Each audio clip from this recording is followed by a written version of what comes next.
विद्यार्थी मित्रांनो, कालच्या व्हिडिओमध्ये आपण केपलरचे 3 नियम पाहिले होते. आज आपण न्यूटनचा वैश्विक गुरुत्वाकर्षणाचा सिद्धांत पाहणार आहोत.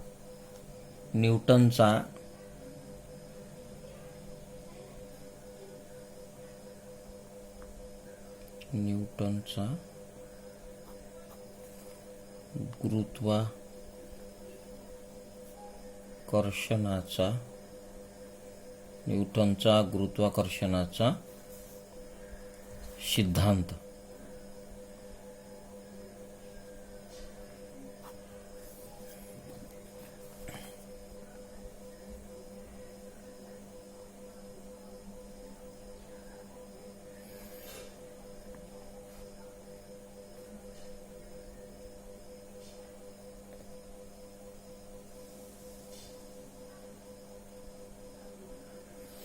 केपलरच्या नियमानुसार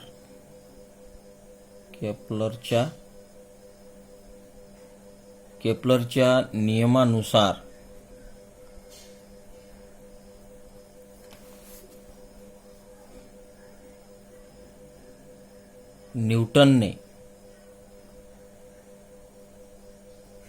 गुरुत्वाकर्षणाचा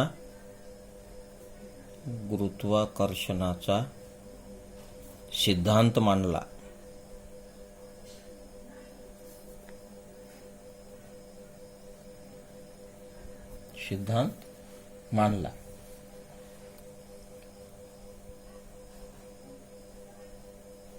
यामध्ये m1 असणारी एक वस्तुमान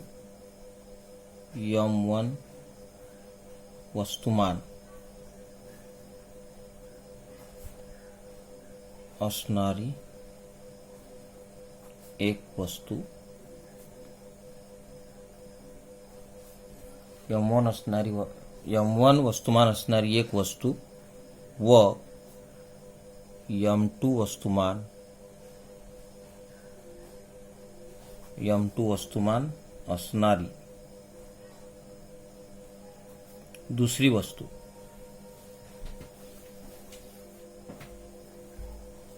m1 वस्तुमान असणारी एक वस्तू व m2 वस्तुमान असणारी दुसरी वस्तू. हा सिद्धांत असा आहे की विश्वातील प्रत्येक वस्तू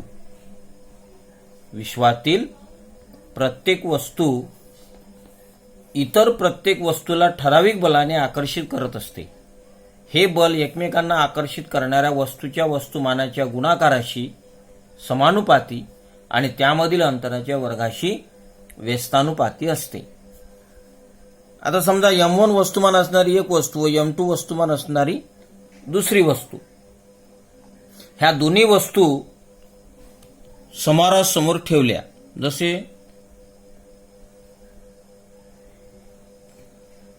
ही आहे m1 वस्तुमान असणारी एक वस्तू. त्याच्यावर F नावाचं बल प्रयुक्त होते. दुसरी m2 वस्तुमान असणारी वस्तू, त्याच्यावर सुद्धा F नावाचं बल प्रयुक्त होते. म्हणजे ह्या दोन्ही वस्तूवर, एकेचं वस्तुमान m1 आहे, दुसरीचं वस्तुमान m2 आहे. दोन्ही वस्तूवर F नावाचं बल, गुरुत्वीय बल प्रयुक्त होत आहे. आणि या दोन वस्तूमधील जे अंतर आहे, अंतर हे d न दाखवलेलं आहे, लहान d. म्हणजेच दोन वस्तूमधील गुरुत्वीय बल कसं सिद्ध करायचं, बरोबर. म्हणजेच त्यांनी असं सांगितलेलं आहे की विश्वातील प्रत्येक वस्तू इतर प्रत्येक वस्तूला ठराविक बलाने आकर्षित करत असते. हे बल एकमेकांना आकर्षित करणाऱ्या वस्तूच्या वस्तुमानाच्या गुणाकाराशी समानुपाती आणि त्यामधील अंतराच्या वर्गाशी व्यस्तानुपाती असते. पहा, म्हणजे हे जे बल आहे, दोन वस्तूमधील जे बल आहे, हे वस्तुमानाच्या गुणाकाराशी समानुपाती असते. म्हणजेच F समानुपाती m1 गुणेला m2. पहा, इथे लक्ष द्या. M1 हे एका वस्तूचं वस्तुमान आहे, M2 हे दुसऱ्या वस्तूचं वस्तुमान आहे.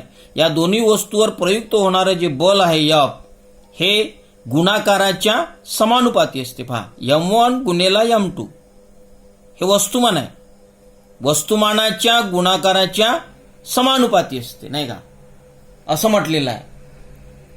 आणि अंतराच्या वर्गाच्या व्यस्तानुपाती असते. अंतराच्या वर्गाच्या व्यस्तानुपाती म्हणजे F व्यस्तानुपाती 1/d चा वर्ग. व्यस्तानुपाती, अंतराच्या वर्गाच्या व्यस्तानुपाती आणि गुणाकाराच्या समानुपाती. विश्वातील कोणत्याही दोन वस्तू वर प्रयुक्त होणारं बल हे गुणाकाराच्या समानुपाती असते, वस्तुमानाच्या गुणाकाराच्या समानुपाती असते आणि अंतराच्या वर्गाच्या व्यस्तानुपाती असते. म्हणजेच F समानुपाती F1 गुणेला F2 आणि F व्यस्तानुपाती 1/d चा वर्ग. म्हणजेच आपण याला या पद्धतीने लिहू शकतो. म्हणजेच F बरोबर म्हणजेच F समानुपाती M1 गुणेला M2 भागीला d चा वर्ग. म्हणून F बरोबर G M1 गुणेला M2 भागीला d चा वर्ग. हे समीकरण नंबर 2. हे समीकरण नंबर किती आहे? 2. समीकरण नंबर 1 आपण मागच्या केपलरच्या तिसऱ्या नियमामध्ये पाहिलेलं होतं. तिसऱ्या नियमामध्ये काय होतं माहिती आहे का तुम्हाला? तिसऱ्या नियमामध्ये k बरोबर t वर्ग भागीला r चा घन, हा केपलरचा आपण तिसरा नियम पाहिला होता. हे होतं समीकरण नंबर 1. कोणतं? समीकरण नंबर 1. आणि हे आहे समीकरण नंबर 2. समीकरण नंबर 2 कोणतं? F बरोबर G M1 गुणेला M2 भागीला d चा वर्ग. G म्हणजे या ठिकाणी स्थिरांक आहे आणि केपलरच्या तिसऱ्या नियमामध्ये k हा स्थिरांक आहे. k बरोबर t वर्ग भागीला r चा घन, हा या तिसऱ्या नियमानुसार समीकरण नंबर 1. आणि हा गुरुत्वीय सिद्धांत जो आहे समीकरण नंबर 2. आता या ठिकाणी दोन वस्तूपैकी जर एका वस्तूचे वस्तुमान दुप्पट केले, समजा दोन वस्तू म्हणजे ह्या M1 आणि M2 ह्या दोन वस्तूपैकी जर एका वस्तूचे वस्तुमान, समजा M1 वस्तूचे वस्तुमान समजा आपण दुप्पट केले, तर या नियमाप्रमाणे गुरुत्वीय बल किती होईल? दुप्पट. लक्षात ठेवायचं आहे, M1 वस्तूचं वस्तुमान जर समजा तुम्ही दुप्पट केलं तर नियमाप्रमाणे गुरुत्वीय बल दुप्पट होते. ठीक आहे, म्हणजे 2F होईल. F असेल तर 2F. आणि जर समजा तुम्ही अंतर दुप्पट केलं, म्हणजे हे जे अंतर आहे M1 आणि M2 या दोघांमधलं जे अंतर आहे, हे अंतर जर आपण दुप्पट केलं तर बल जे आहे हे 1/4 होते. किती होते? 1/4 म्हणजे 1/4. 1/4. लक्षात आलं का? म्हणजे एका वस्तूचं वस्तुमान जर समजा दुप्पट केलं तर गुरुत्वबल दुप्पट होते आणि अंतर जर दुप्पट केलं तर बल हे 1/4 होते. लक्षात ठेवा, किती? 1/4. ठीक आहे. यामध्ये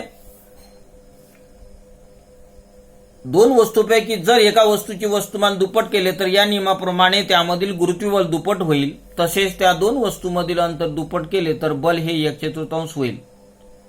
दोन्ही वस्तू गोलाकृती असतील तर त्यामधील बल हे त्यांच्या केंद्रांना जोडणाऱ्या सरळ रेषेत असते. पहा, लक्षात ठेवायचं आहे, दोन वस्तू जर गोलाकार असेल तर त्यामधील बल हे केंद्रांना जोडणाऱ्या सरळ रेषेत असते म्हणते. पहा, आणि त्या केंद्रांना जोडणाऱ्या त्या रेषाखंडाची लांबी ही त्यामधील अंतर म्हणून धरली जाते. पहा, रेषाखंडाची लांबी अंतर समजली जाते. लक्षात ठेवायचं आहे, जर त्या वस्तू गोल किंवा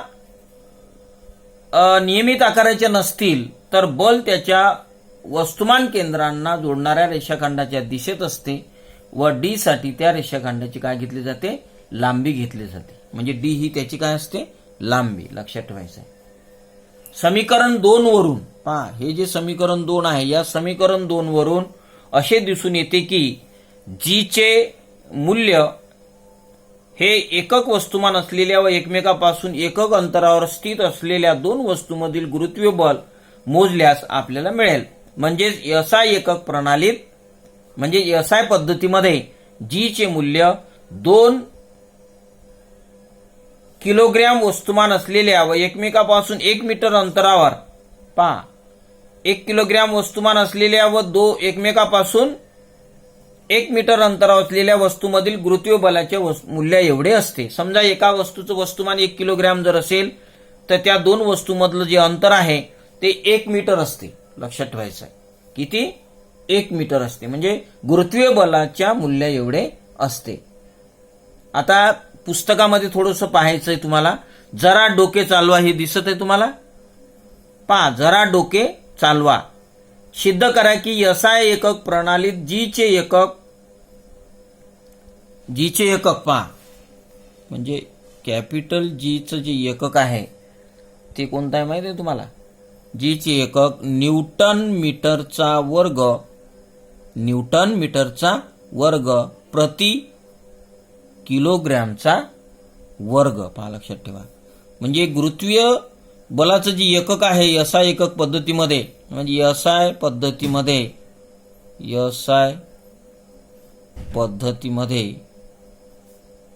गुरुत्वीय बलाचे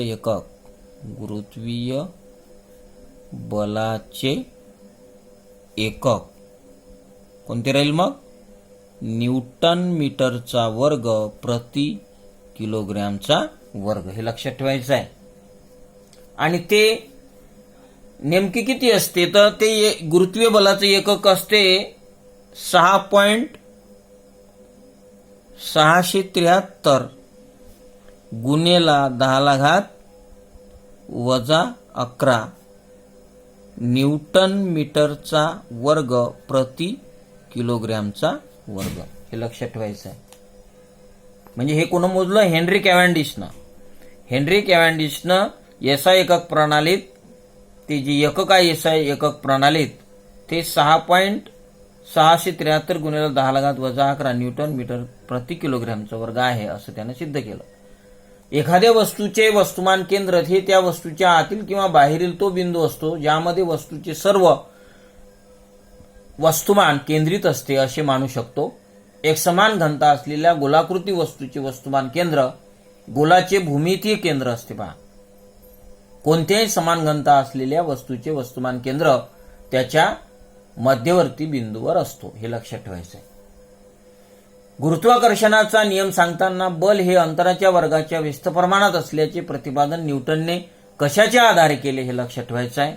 म्हणजे आपण आता जे पाहिलं की गुरुत्वाकर्षणाचा नियम सांगताना बल हे अंतराच्या वर्गाच्या व्यस्त प्रमाणात असल्याचे प्रतिपादन त्याने न्यूटनने कशाच्या आधारावर केले बा. आणि यासाठी त्यांनी केपलरच्या तिसऱ्या नियमाची मदत घेतली. कशी ते आपण या ठिकाणी पुढे पाहणार आहोत. त्याच्यासाठी पुढचा जो भाग आहे तो आपल्याला या ठिकाणी पाहायचा आहे. एकसमान वर्तुळाकार गती.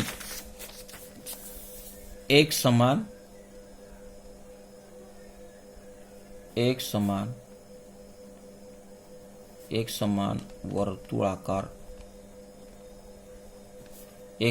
वर्तुळाकार गती.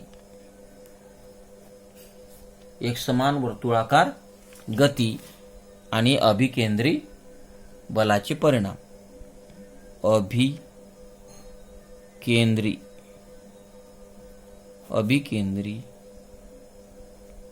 बलाचे परिमाण.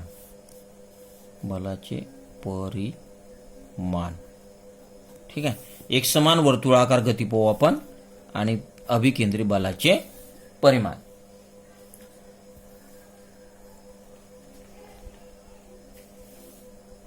वस्तूचे वस्तुमान एम ने दाखवले, तिची त्रिज्या आर ने दाखवली, चाल व्ही ने, तर बलाचे परिणाम काय होईल? जसं या ठिकाणी दिलेलं आहे की समजा एक वस्तू एकसमान वर्तुळाकार गतीने गतिमान आहे. म्हणजे एक समान वर्तुळाकार गतीने ती फिरत आहे अशा प्रकारे गतिमान असलेल्या वस्तूवर केंद्राकडे निर्देशी अभिकेंद्री बल प्रयुक्त होत असते, हे आपल्याला माहित आहे. समजा एखादी वस्तू एकसमान वर्तुळाकार मार्गाने जर आपण गोल फिरवली तर त्या वस्तूवर केंद्राकडे निर्देशित अभिकेंद्री बल प्रयुक्त होत असते, हे आपण पाहिले. या वस्तूचे समजा एक वस्तू वर्तुळाकार मार्गाने फिरत आहे, त्या वस्तूचं वस्तुमान यम ने दाखवलं आहे. वस्तुमान कशाने दाखवलं? यम ने. आणि त्रिज्या ही आर ने दाखवली. आणि चाल जी आहे, चाल ही व्ही ने दाखवली. पहा, लक्षात घ्या. म्हणजे वस्तुमान यम ने दाखवलं आहे आणि त्याची त्रिज्या आर ने दाखवली आहे आणि चाल ही कशाने दाखवली आहे? व्ही ने दाखवली आहे. पहा, तर बलाचं परिमाण काय होईल? तर बलाचे परिमाण F बरोबर mv चा वर्ग भागिला r. पाहिजे आता हे जे सूत्र आलेलं आहे हे लक्षात आलं असेल तुमच्या. या ठिकाणी F म्हणजे गुरुत्वीय बल, m म्हणजे त्या वस्तूचं वस्तुमान, त्रिज्या म्हणजेच r, त्रिज्या ही r दाखवली आहे आणि त्या वस्तूची जी चाल आहे ती v दाखवलेली आहे, म्हणजे v चा वर्ग, म्हणजे F बरोबर mv चा वर्ग भागिला r वर्ग. बलाचं परिमाण असं होईल बा. म्हणजे एक वस्तू जर वर्तुळाकार मार्गाने जर फिरत असेल तर त्या वस्तूवर केंद्राकडे अभिकेंद्री बल प्रयुक्त होत असते. त्या वस्तूचं वस्तुमान जर m असेल, त्रिज्या जर r असेल आणि त्या वस्तूची चाल जर v असेल तर बलाचं परिमाण F बरोबर mv वर्ग भागिला r होते. ठीक आहे. मग समजा एक ग्रह सूर्याची परिक्रमा करत आहे. पहा आता या ठिकाणी सूर्य, पहा हा सूर्य समजा, सूर्य. ठीक आहे. आणि या सूर्या एक ग्रह म्हणजे हा जो सूर्य आहे, या सूर्याला एक ग्रह काय करत आहे? परिक्रमा करत आहे, म्हणजे फिरत आहे. पहा आता ही कक्षा समजा, या कक्षामध्ये तो ग्रह काय करत आहे? फिरत आहे, असं गृहीत धरा. ठीक आहे. ही कक्षा ग्रहाची आणि हा सूर्य, बरोबर आहे. आणि या ठिकाणी हा ग्रह आहे समजा, ग्रह. ठीक आहे. ग्रह आपल्या कक्षेभोवती काय करत आहे? फिरत आहे, म्हणजे सूर्याभोवती फिरत आहे, परिक्रमा करत आहे. मग सूर्य आणि ग्रह यामध्ये अभिकेंद्री बल प्रयुक्त होईल. सूर्य आणि ग्रहामध्ये काय होईल? अभिकेंद्री बल प्रयुक्त होईल, म्हणजे अभिकेंद्री बल. ठीक आहे. पहा, म्हणजे सूर्य आणि ग्रहामध्ये काय होईल? अभिकेंद्री बल. कारण सूर्य ही एक वस्तू आहे, ग्रह ही एक वस्तू आहे. आपण पहिलेच पाहिलेलं आहे की कोणत्याही विश्वातील कोणत्याही दोन वस्तूवर अभिकेंद्री बल काय करत असते? प्रयुक्त होत असते. लक्षात आलं ना तुमच्या? मग सूर्याभोवती एक ग्रह काय करत आहे? परिक्रमा करत आहे. मग सूर्य आणि ग्रह या दोन मध्ये काय होईल? अभिकेंद्री बल प्रयुक्त होईल. मग या ठिकाणी हे वर्तुळाकार कक्षेमध्ये फिरत आहे, लक्षात घ्या. आणि आपण वर्तुळाकार कक्षेचाच भाग या ठिकाणी घेत आहोत. या ठिकाणी सूर्य आणि ग्रह यामध्ये जे अभिकेंद्र बल दाखवलेलं आहे, या ठिकाणी त्या दोघांमधली जी त्रिज्या आहे, त्रिज्या ही r ने दाखवली आहे, वस्तुमान m ने दाखवलं आहे आणि चाल जी आहे ही v ने दाखवलेली आहे. तर बलाचं परिमाण तुम्ही आपण मगाच पाहिलेलं आहे की F बरोबर mv चा वर्ग भागिला r. ठीक आहे.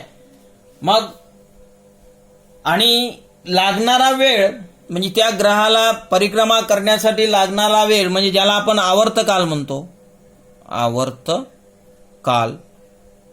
पहा, आवर्तकाल हा कशाने दाखवलेला आहे? टी ने दाखवलेला आहे, कॅपिटल टी. आवर्तकाल म्हणजे वेळ, म्हणजे त्या ग्रहाला एक परिक्रमा पूर्ण करण्यासाठी किती वेळ लागतो बा. आवर्तकाल मीन्स वेळ, हे लक्षात ठेवायचं आहे. आणि तो टी ने दाखवला आहे या ठिकाणी. ठीक आहे. मग एक परिक्रमा करण्यासाठी जेव्हा ग्रह सूर्याला एक परिक्रमा पूर्ण करतो तेव्हा त्याला ग्रहाने एका परिक्रमेत पार केलेले अंतर, या ठिकाणी आपल्याला एक परिक्रमा पूर्ण केल्यानंतर पार केलेलं अंतर किती होईल? ग्रहाने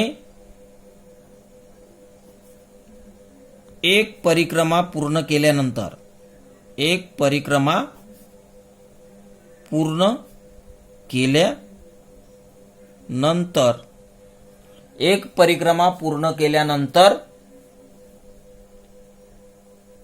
केल्यानंतर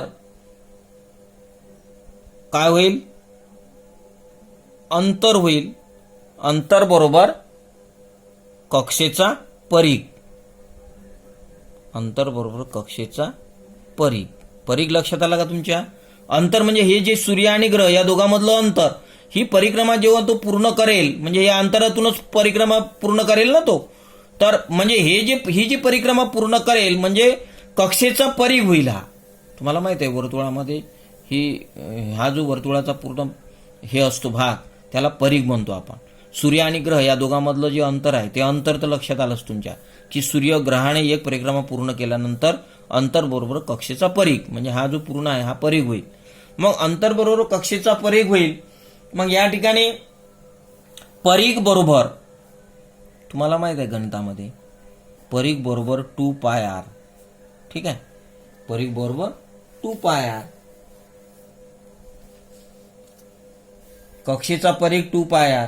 मग व्ही बरोबर जर आपण विचार केला या ठिकाणी, तर व्ही बरोबर परिघ भागीला आवर्तकाल. व्ही बरोबर परिघ भागीला आवर्तकाल. बरोबर आहे. मग या ठिकाणी पहा, परिघ बरोबर 2πr भागीला आवर्तकाल टी, कॅपिटल टी. लक्षात आलं?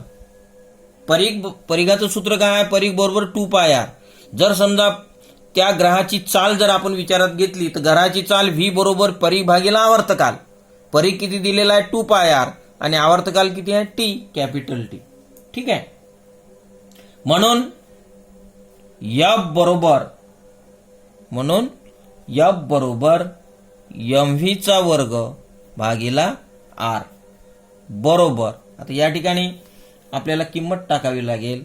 mvचं एफ बरोबर हे बरोबरच आहे, पण एमच्या ठिकाणी व्ही वर्गाच्या ठिकाणी ही किंमत टाकावी लागेल तुम्हाला.